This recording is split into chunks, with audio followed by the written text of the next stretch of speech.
Good morning and afternoon, depending on where you are. My name is Wade Bitaf with Plug and Play, and I'm joined by a special guest today, Florian Cole, to talk about the very interesting topic of electrification of transportation and our perspective on future investments in this space. So, without further ado, today's session is for us to get to know our special guest, Florian, a little bit about himself, his path to Silicon Valley, his journey with InterTrust, and hopefully get some insights on some of the key challenges that the industry is facing and some tips and tricks for entrepreneurs who are tackling some of the most disruptive challenges that we're facing these days. So, hello, Florian. Yes, hello, good morning, everyone. So I hope everyone is safe and well. I mean, these are interesting times. We are doing events like this, talking to cameras and screens, and we don't have the opportunity to interact in person, which of course is a pity. And I'm a very big fan of what Plug and Play and Wade and Saeed doing. I think it's a great contribution to innovation and also to innovation in energy. I have a pretty deep energy background. So I spent like 15 years in the European utility industry working in different roles. And actually, the last 5 years before I joined InterTrust, I was leading the strategic investment and innovation efforts for a big European utility, first called RWE, then Innogy, which is now E.ON. And one of my activities during that time circled around data-driven energy and how utility companies and the energy industry could make more use of data and solve some of the upcoming problem of the energy transition, which now has morphed into a transportation transition and transition of everything, so to say, in energy land, to solve some of these challenges and problems. And on the other side, the entrepreneurs amongst us know that when there are challenges and problems, there are also opportunities for new companies or established companies to provide technologies, to provide products, to provide solutions that can help industries to overcome these challenges and manage the transformation. InterTrust, that's the company I'm currently working for. I'm the Chief Commercial Officer and General Manager Energy, is a company that is very much focused on doing this. So I think people call us like a scale up. So I think we have left the startup stage some time ago. Nevertheless, we have always activities that are startup-like, and I will maybe have later the opportunity to introduce you briefly to one. And I led a strategic investment of RWE into InterTrust together with other investors. So today we have a portfolio of strategics from the energy vertical. Origin Energy from Australia is number one. E.ON from Europe is number two. We have shareholders from the media and entertainment industry. And then we have one investor from the healthcare space, which is Philips. And then we also have a venture investor, which is a big Silicon Valley, Japan-based venture fund called World Innovation Lab. So I think quite an interesting mix. And so that's us. And I've been focusing since the beginning of the year when I joined InterTrust on expanding our activities in the energy vertical and electric vehicles, and what's going on in the electrification of transportation space is a very hot topic we want to talk about today. Absolutely, Florian. Yeah, definitely. To your point, strange times for sure, but your deep background in the energy space is quite interesting, especially as we know, the transportation accounts for nearly 70% of the U.S. oil consumption and 28% of the country's greenhouse gas emission. But you also touched on a very interesting point. I mean, we just passed 15.5 million confirmed COVID cases today, and the current pandemic showed the dependence of the U.S. On the global oil markets, despite being a net exporter of oil. So, and also interesting that in the year 2040, more than 30% of the passenger vehicles on the road worldwide will be electric. So these are some of the projections that have been done by different research firms, and I wanted to kind of hear it from your perspective. I mean, the overview of InterTrust was great, but I'm curious to start with better painting the broader picture. When the companies like Eon and Origins of the world come to you, what is the problem that they have, and how do you at InterTrust plan to solve those problems for them? Yeah, I think, these companies, but also I think the whole electrical energy industry, and we just discussed it in the prep meeting, also like, supply chains in many different other verticals, typically have the problem that they have like a legacy IT infrastructure. And I mean, what InterTrust is doing is to create virtual data landscapes. So what does that mean? That means that you can access, manage, and share data in a highly secure, highly trusted, and very easy and very cost-efficient way.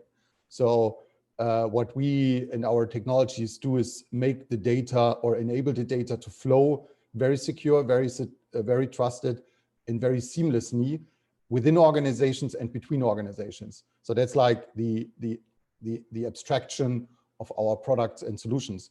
And now, if you look to especially larger companies, so companies that have, like 1,000-2,000 employees and more, in the past, they acquired data assets via, the internal systems that they have for customer management or administration, or from technical assets.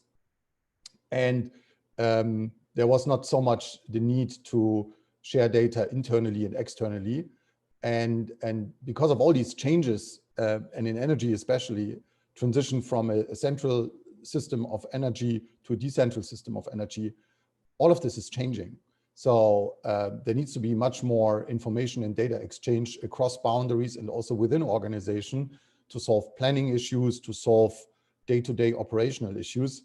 And typically that's a problem, and that's a challenge for these organizations, because that's something that is new. And that's also why, let's say, innovation kicks in, because it's a very new challenge. And also, if you look on the technology side, then there are like commoditized approaches like a data center or a data warehouse or data infrastructure as a service. And that's all great. I mean, the path that, and the opportunities that the cloud and web services have provided to businesses is fantastic. But that's not where it stops. So it will go on and on and on. And there is innovation to do more and more and more with data and with information to extract, information for decision making or for customer management, so whatever. And that's what these companies are looking for. So I mean, typically they have like an abstract challenge and an abstract problem. And that's why they come to Plug and Play and to Silicon Valley, and that's why they talk to startups. They want to operationalize that. So they look for a certain area where they say, okay, we have this abstract problem and challenge, and we need to do something. But now, how can we make it concrete? So where is a very concrete business problem where we can apply technology that's coming from a startup or a scale up, or even from a large vendor? I mean, they also do a lot of in innovation space. And how can we demonstrate that there is a way to do more with data? That's my focus area, and that can deliver value to us today, tomorrow, and also on a strategic scale. So this is actually how it works. And when you are on the startup or on the scale-up side, you have to entertain this, and you have to understand there's a potential customer coming. What is he thinking? What drives him? What motivates him? Because you have to create a business relationship, because otherwise it's hard to survive. Yeah. Otherwise you become like an R&D spot. And to understand what motivates them and what drives them and what really helps them is something you need to hook into. And because then, good things happen. Absolutely. No, I'll definitely want to talk a little bit more about some of your thoughts, maybe advice for the current entrepreneurs or the future ones as it relates to working with a large corporation. Having been a former corporate venture capitalists and oversaw the large consortium of utilities, I'd be curious to hear some of your future points. But I think the initial interest that I wanted to have a chat with you was your talk around data is the new oil, and obviously this is something like an overarching capability that all stakeholders are trying to build across their entire value chain. So whether they're the upstream, midstream, or downstream, and our audience, make a good mix of both entrepreneurs, investors, corporations, both in energy, mobility, and others. But I wanted to perhaps, before getting into that deeper, try to better see from your perspective what are the key components of the electric mobility, very high level. If you want to get a holistic view of some of the key building blocks of the electric mobility, and then we can talk a little bit in depth about each of them.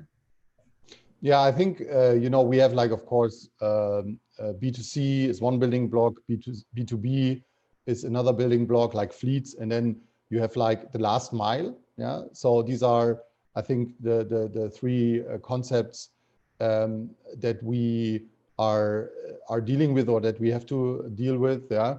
And if you think about, passenger and transportation of goods, and what is really happening, what's going on, when you take an electric scooter in Lisbon, or when you get an electric car and you drive around, or you have trucks on the road that transport good over a longer distance.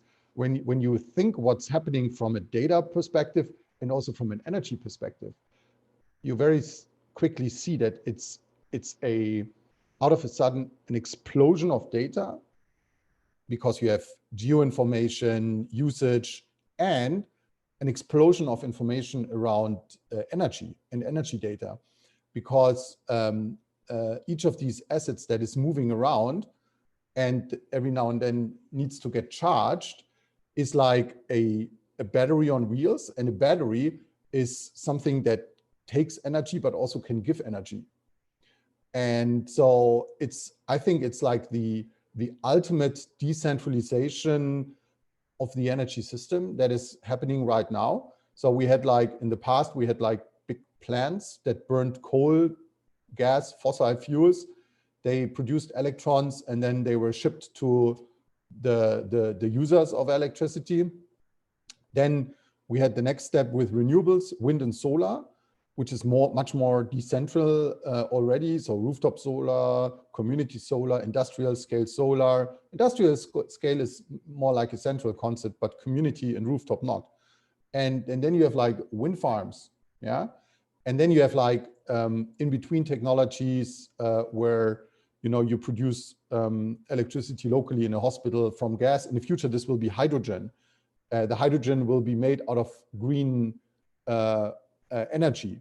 So that already creates a lot of decentral complexity. And now on top of that, you add assets that are moving around like cars or bikes or scooters that kind of need energy, but also can provide energy. So I think it's for people that like complexity and planning uncertainty, it's the maximum you can think of. Absolutely. No, I definitely, I'm excited about this whole B2B space that you mentioned on the commercial vehicles, fleet use cases for, hydrogen powered trains, boats, trucks, or buses, and some of the, charging orchestrations that are happening that are more relevant now to the OEMs making these buses and kind of building the whole new architecture when they're manufacturing these new electric vehicles. But obviously, as you mentioned, on the last mile for small fleet use cases like electric scooters like Lime and Jump, as well as the B2C space you mentioned, like consumer vehicles. Those are also exciting areas that are top of mind for the corporations in our smart city sector. But I'm curious, maybe taking one step at a time on the last mile area.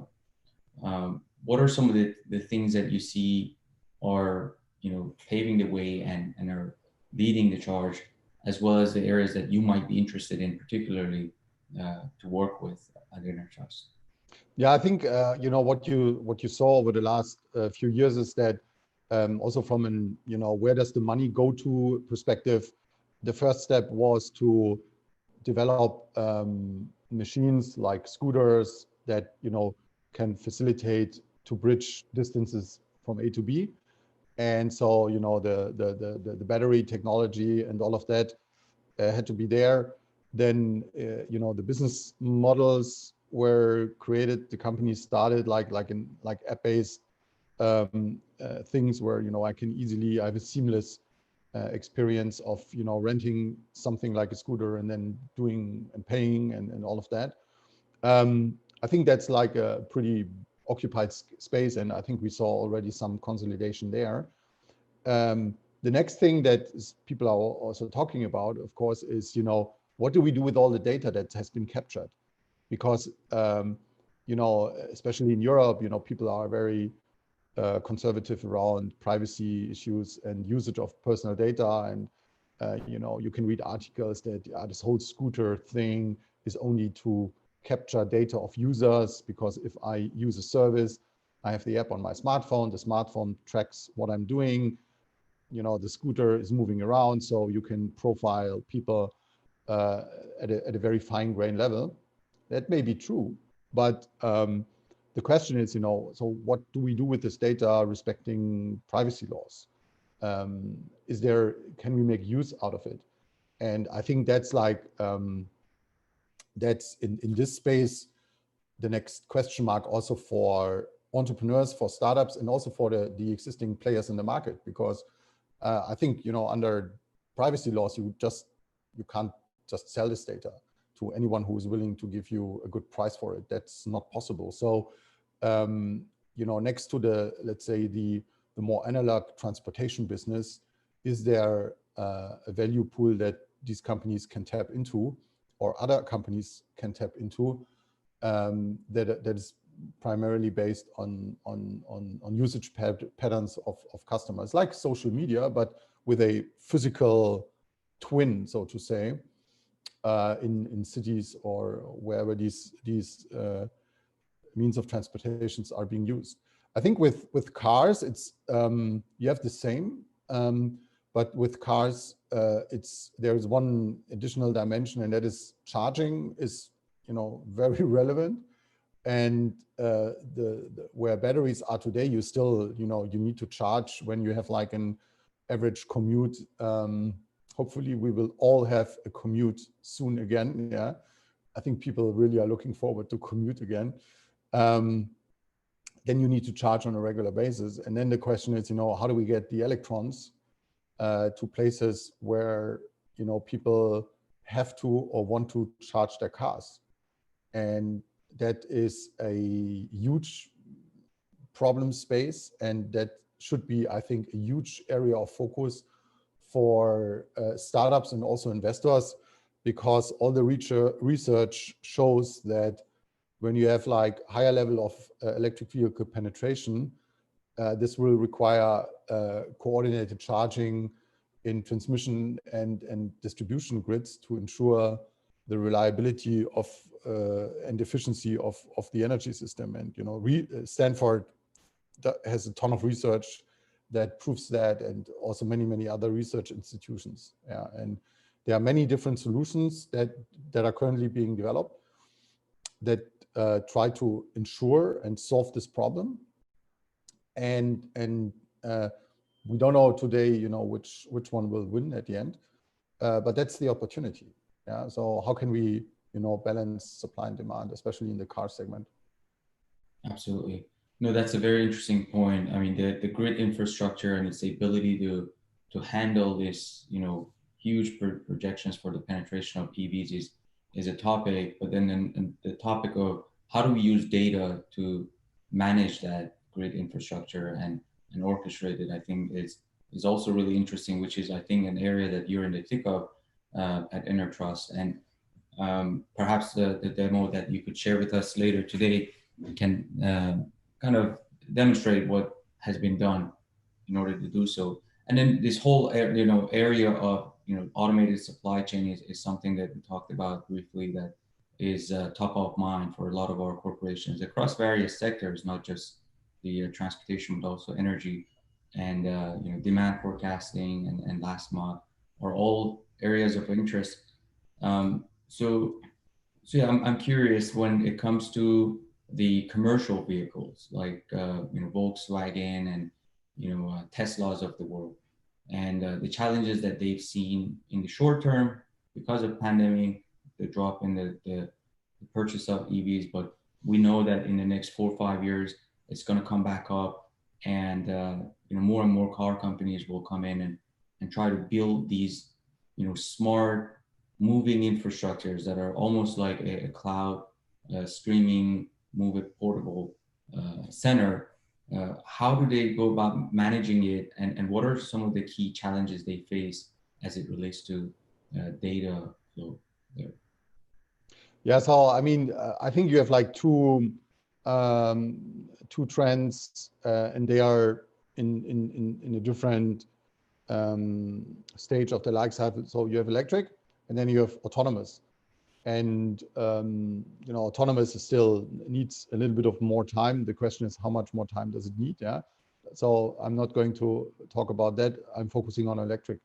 On the challenge also from a data perspective, for the car companies, and we work with some of the largest car companies in the world on these data problems, is that they acquire a lot of data from the field. That's how they call it. So every car that is owned by someone sends information back to the car cloud, and the car companies, they use this data for internal improvement, understanding especially what's going on within the battery, because all these batteries are relatively new, and it's not like we have like 20 years of experience with a large volume of electric cars.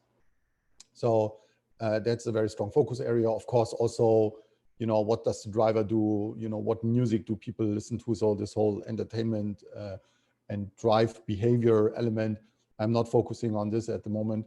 So if we look to the battery, then the issue is that the car companies, and I mean, Tesla assembles batteries, but they are not actually the battery manufacturer.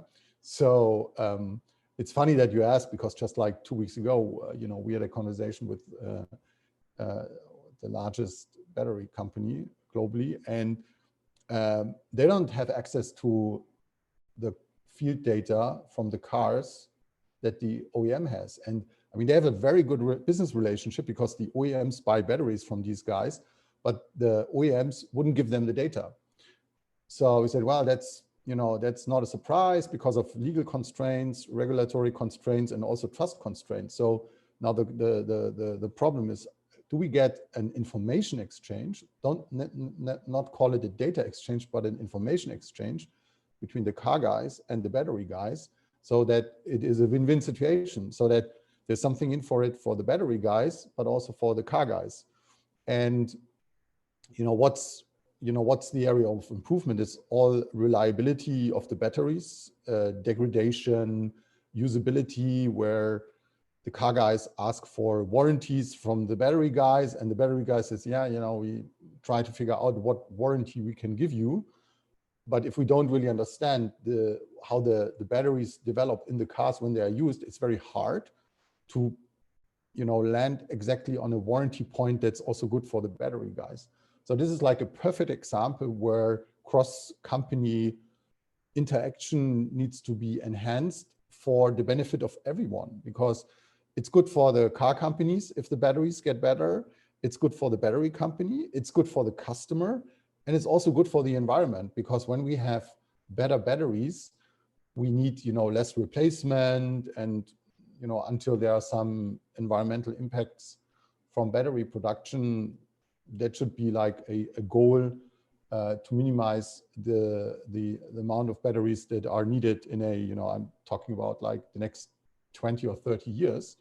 God knows what cars will we have in 20 to 30 years, nobody knows, but for this planning horizon, we should try to reduce the number. And that's a data problem. The data is there. I mean, I've seen the data in the car cloud, yeah. And then, of course, the next dimension is, so, you know, if we have bottlenecks because of EV charging in the grids, how can we connect the grid cloud with all the grid data to the car cloud with all the car data? Because for the grid, it's very interesting to understand, you know, what are these cars doing? Where are they moving along? Are they charging? Are they not charging? And because that gives valuable information input for people that think about grid planning, where should we need to expand? Where are the future hotspots for charging? And I mean, Tesla has kind of figured this out on their own. You know, they just made a huge bet on, you know, where people will need to charge because of the behavior of their cars. And then, you know, they found a way, a very expensive way, by the way, to put sufficient charging infrastructure in place. The problem is that we have like 25 car companies globally that are kind of relevant. So you can't build 25 parallel charging infrastructures in a country like the United States or Europe or Asia. I mean, it's not going to happen. And so, you know, how do we organize this data and this information so that, you know, the infrastructure can be upgraded as needed?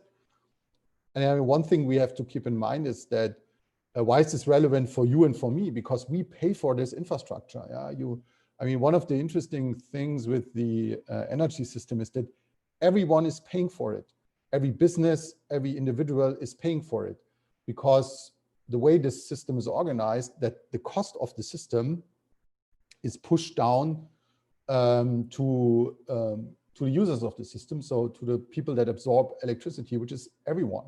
Yeah, and it's not very efficient if the costs for this system increase very significantly, because that's like a burden on the economy. Yeah, because you know, we could the money that we have to pay to finance the system, we could use for consumption.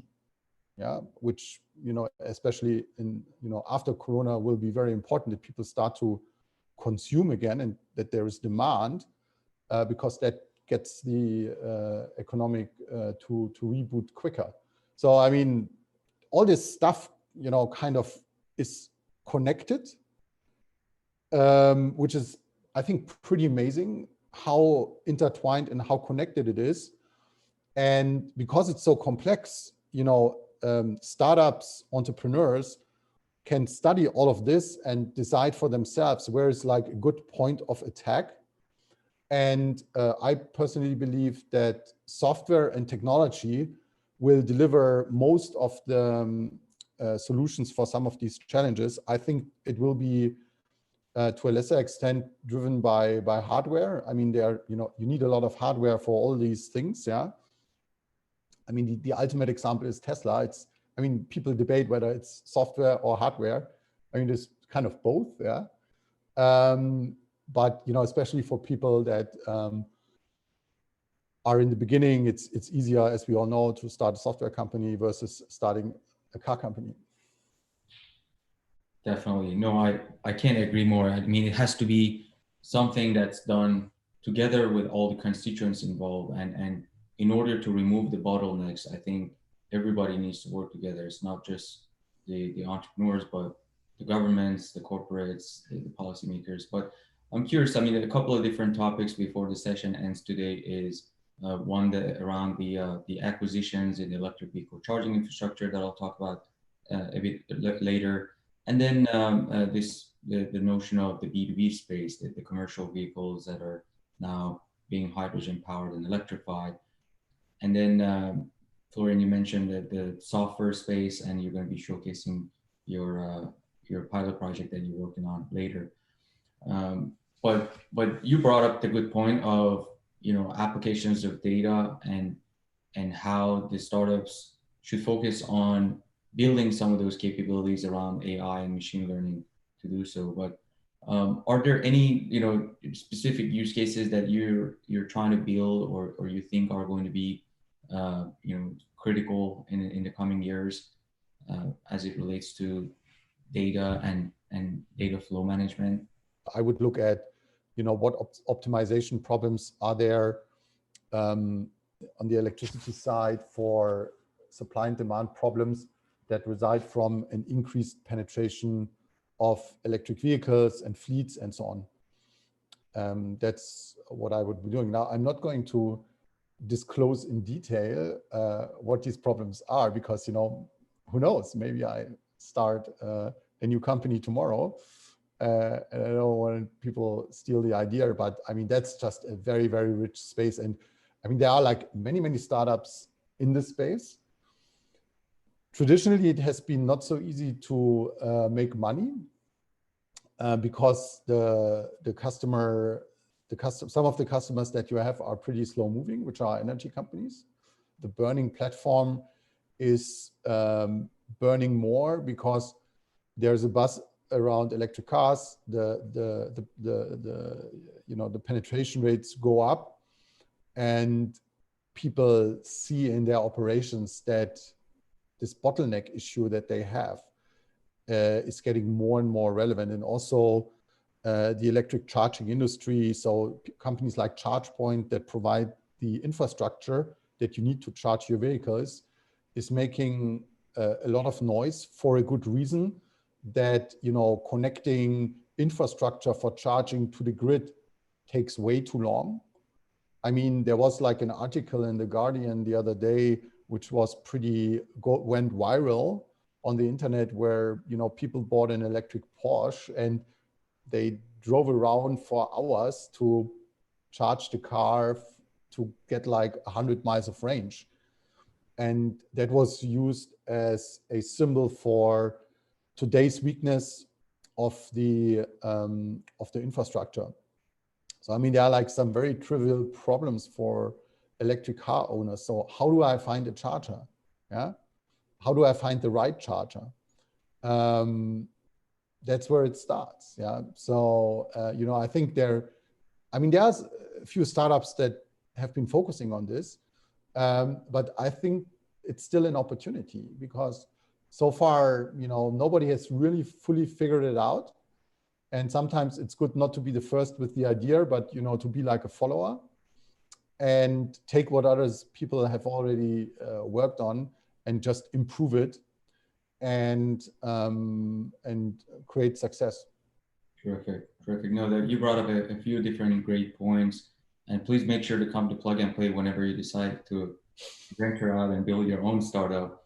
But yeah, I mean, there's certainly, I mean, the whole swath of innovation that's happening around batteries continuously, and throughout this whole life cycle, whether it's like its core hardware, material science startups, or all the way through like the manufacturing of it and consumer side of it, even post-consumer side, and the whole kind of afterlife technologies there.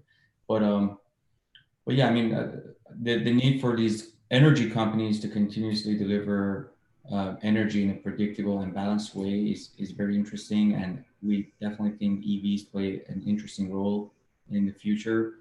But we've got some questions coming in before we talk about the commercial vehicles and fleet use cases there. We have Cameron. Hey, Cameron.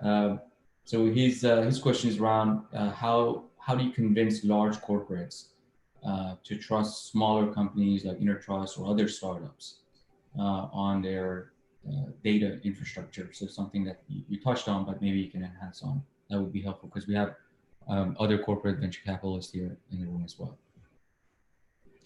Yeah, I think first of all, you need to have something that is attractive enough, and then I think you convince them by starting small, and then I think people build trust to your technology, your product, and your company and your people, and then you start to grow. I mean, that's why in startup land, these POC. I mean, there's like the POC disease in startup land, and every startup hates POCs. But I mean, I've spent years on the corporate side.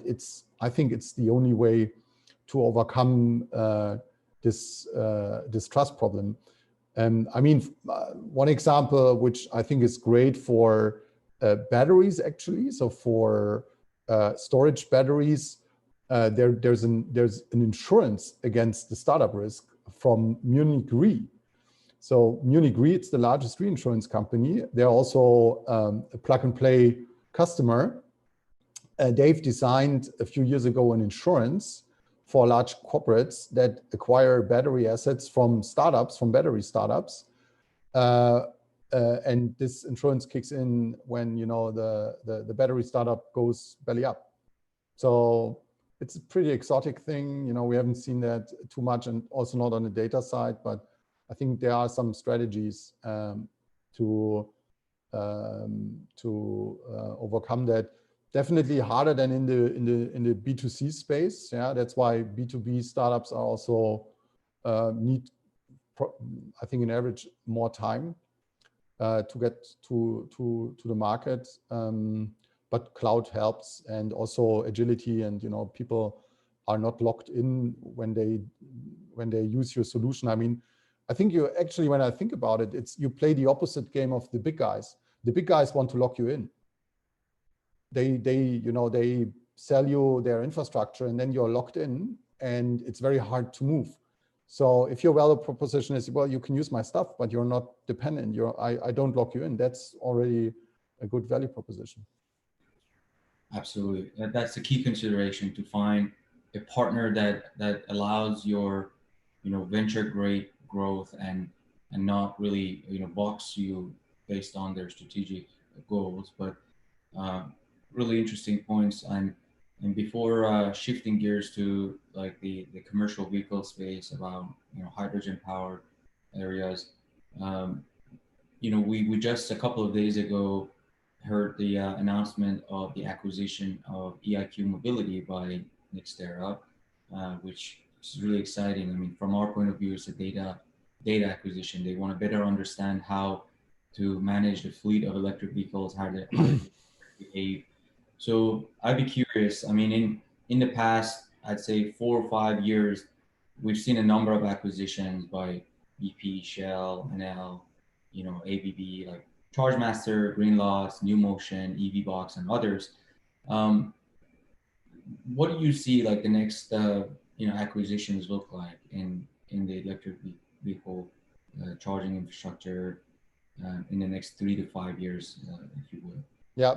I mean, actually, I have to mention another one that comes to my mind. So we had a free electrons alumni company, Kisensum, which was acquired by ChargePoint, which was actually deploying technology for managing fleet charging better. So that's another example, which is, I think, very much in the heart of EV charging infrastructure. And if you see, you know, what I understand from the focus that ChargePoint has, it's also very much on commercial and fleet charging. Yeah, because actually, you know, this is where I think there's a lot of growth now, which is also driven by the fact that, you know, companies want to become more CO2 neutral or CO2 friendly. And, you know, I mean, now I think Corona delays this movement a bit, but you know, if you listen to the speech from Ursula von der Leyen, the commissioner of the European Commission, she's the president of the Commission. I mean, it was like in January this year. I mean, it was this European Green Deal. It was, I mean, and then, you know, the Corona kicked in, and then, you know, well, nobody remembers the Green Deal today. I think it will come back, no doubt about it. But so there's like this global movement, which, you know, I think very quickly trickles down to, you know, you have a company, you have a CEO, he says, oh, how many cars do we operate? 3,000. So how much CO2 is that? Oh, that's so much CO2. How do we get rid of the CO2? Yeah, we have to electrify the fleet. Okay, go and do it. The guy who's responsible for the fleet gets the mandate to electrify the fleet. I mean, that's how these things are connected. And now on the other side, you have like Nextera, who operates a grid infrastructure, says, oh my God, we don't know anything about electric fleets and their needs. And, you know, when do they, I mean, we have an idea when they want to charge, but where do they want to charge? Is it here or there, or is it at the workshop? Or so how do we organize ourselves around the needs, the charging needs of these customers? And what we have to keep in mind that behind these infrastructure companies, you have regulators, you have the government. I mean, they give them guidance, they give them economic incentive structures, what to do with this electrical infrastructure. And of course, they want to be prepared for these discussions because these are also commercial discussions.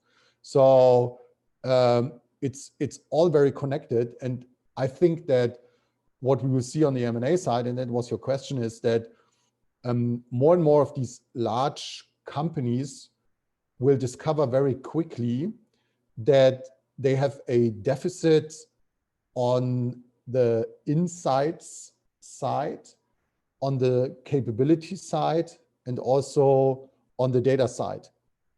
And it's like a strategic gap.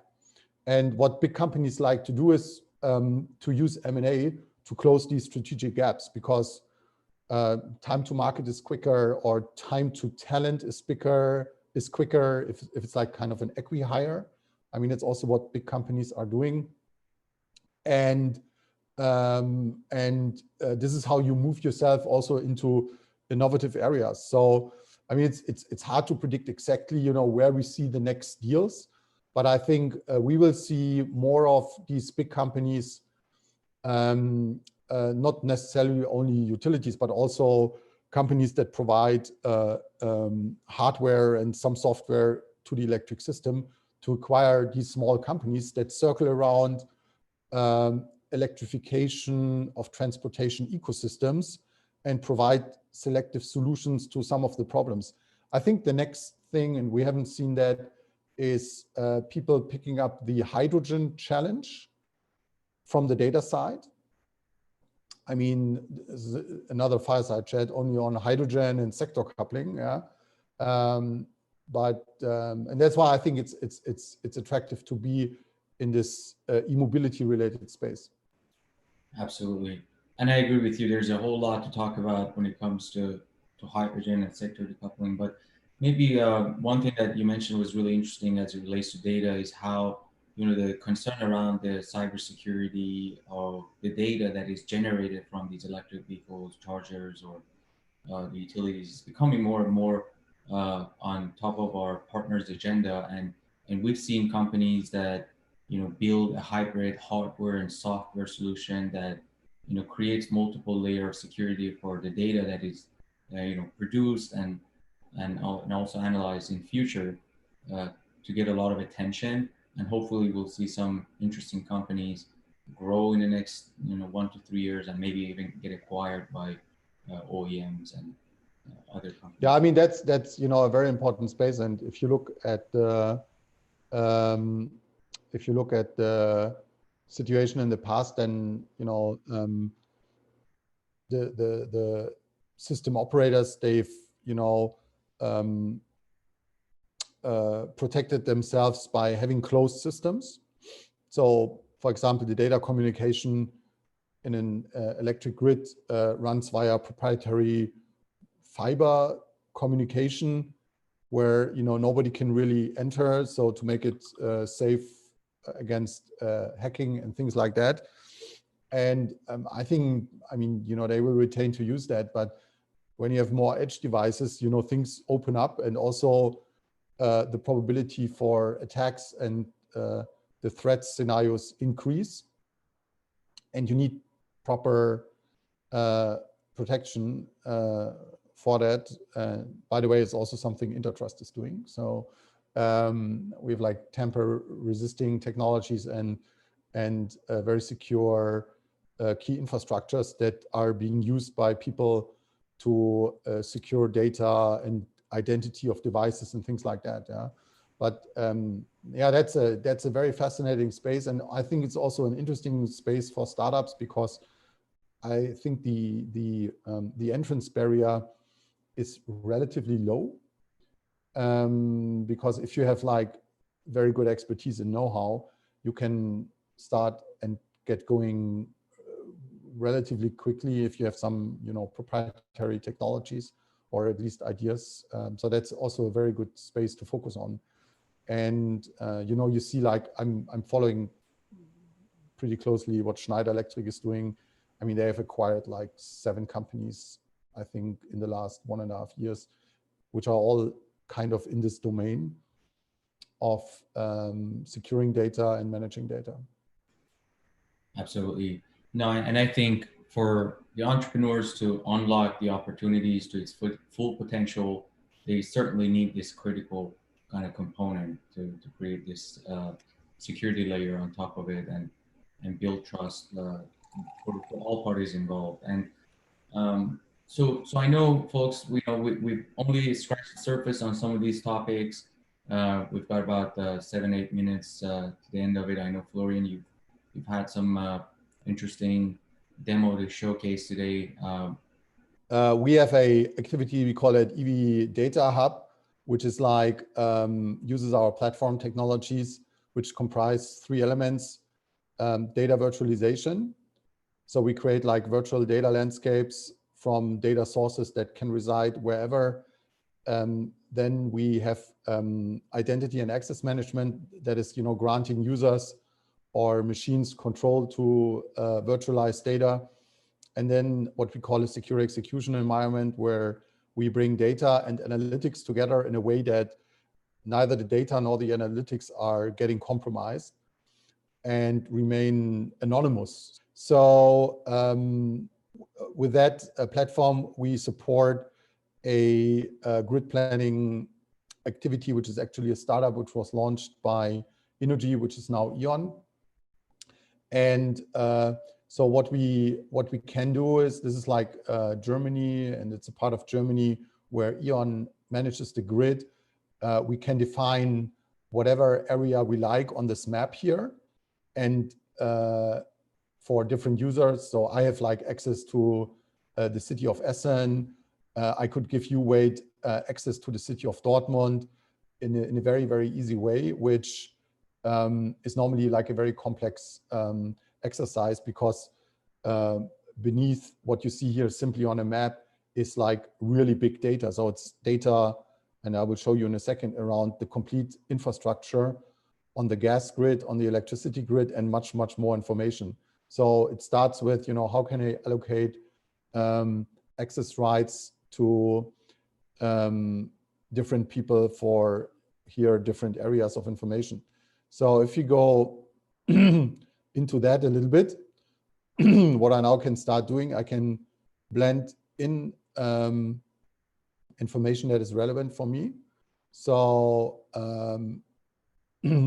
let's have a look at the electricity grid in that region.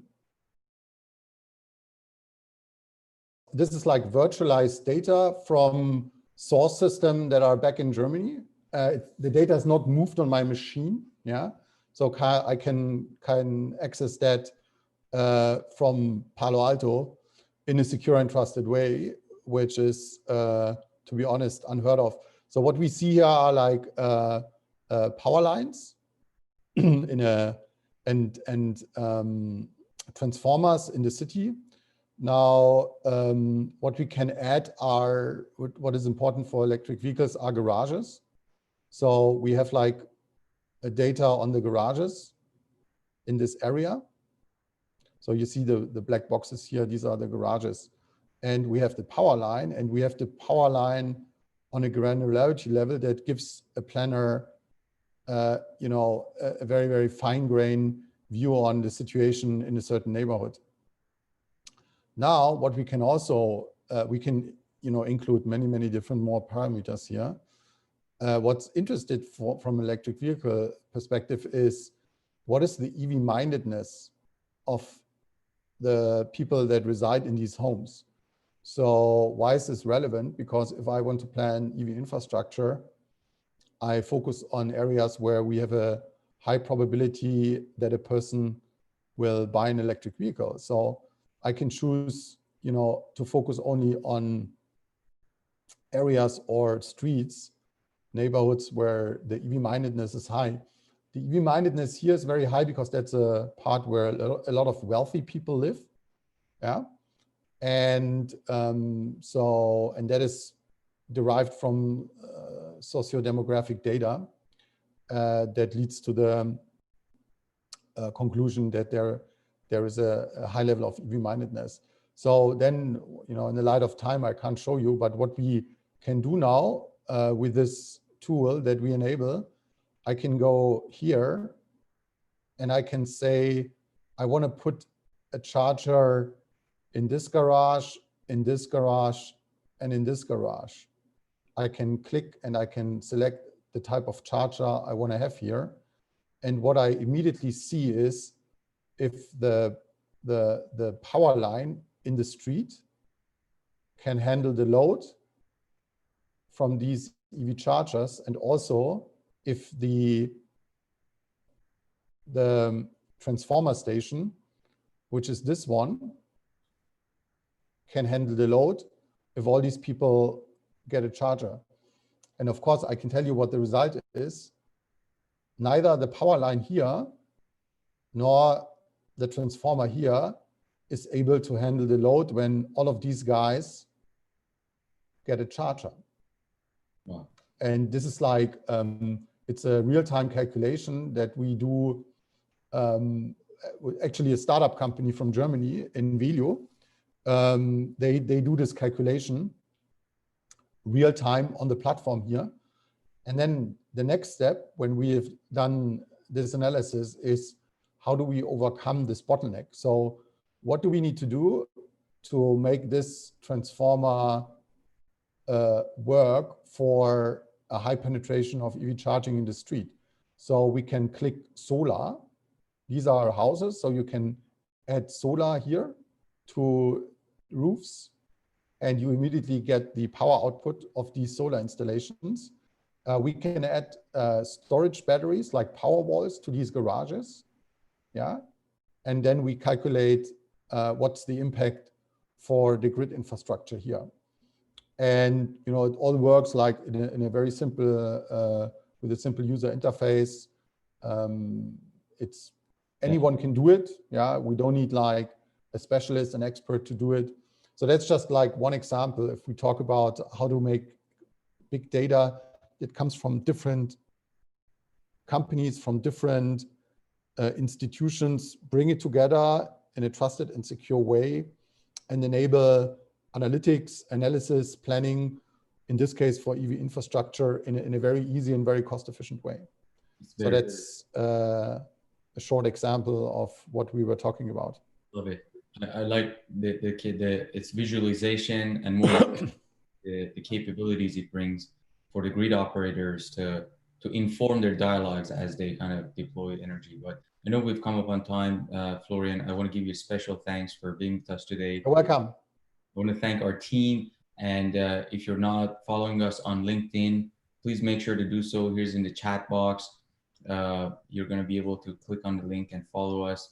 And let us know, what topics you'd like to be discussed in future. And again, it was great to be able to speak with you, Florian. Thank you so much. Have a great day and stay safe, everyone. Thank you. Bye.